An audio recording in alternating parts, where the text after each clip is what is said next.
Hello students, welcome to this ethics class. Today we will be discussing 2020 question 12. Again, before watching this video, attempt this question at least once on your own, then watch the video. This is the first part of the question. And here are the questions that you need to answer. First, you need to identify the ethical issues in the migrant crisis. Again, you need to identify the ethical issues. Let's see what all ethical issues are there. One is centralized decision making. Another issue is poor work culture that is seen in sudden decisions and lack of prior preparations. And there is lack of cooperation between states or between center and states to address migrant problem or even migration problems. So we find federalism problems.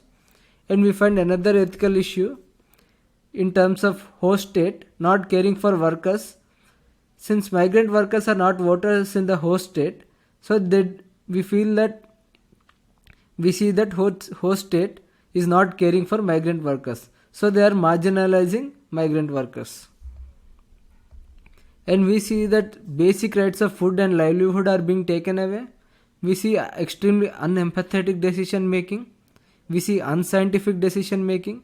We see opaque decision making, and the decision making also is not supported by sufficient public discourse. There is no sufficient public discourse on these decisions. So these are some of the ethical issues that you find. Next, UPSC asks about what do you understand by an ethical caregiving state. So by now you might have got some idea from the ethical issues what an ethical caregiving state should look like. For example, ethical caregiving state takes inclusive decisions, takes empathetic decisions, takes decentralized decision making. It has public interest as its highest priority. It cooperates in every way to address the problems of people, either with other governments or with NGOs or with society. It cooperates. It takes transparent decisions. It takes objective decisions. It ensures that people have certain basic minimum facilities, at least, and always. And it has motivated and vibrant work culture. So these are some of the principles, some of the features of an ethical caregiving state.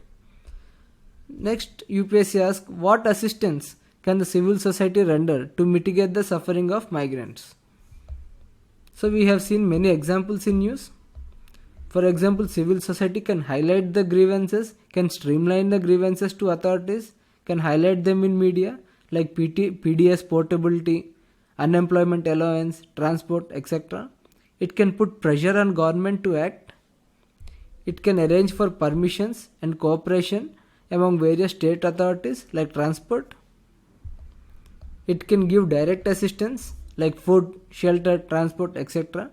It can talk with companies and their management for temporary unemployment allowances and resting places. For example, in many cases, migrant workers were asked to leave from company premises, but where can they go considering lockdown? And it can also prevent spread of misinformation among migrants. It can try to bridge the trust between the migrants and the governments. For example, this misinformation and lack of trust has led to violent clashes between police and migrants in outskirts of Hyderabad in a company premise. So it can do all these functions. So if we see, it comes to roughly around 196 words.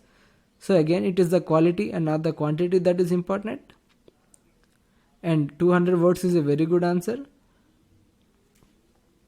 It is well within the word limit. So you need to understand these things. One is identify the ethical issues again. Then you need to understand what an ethical caregiving state means. And then you need to understand the role of civil society in our society.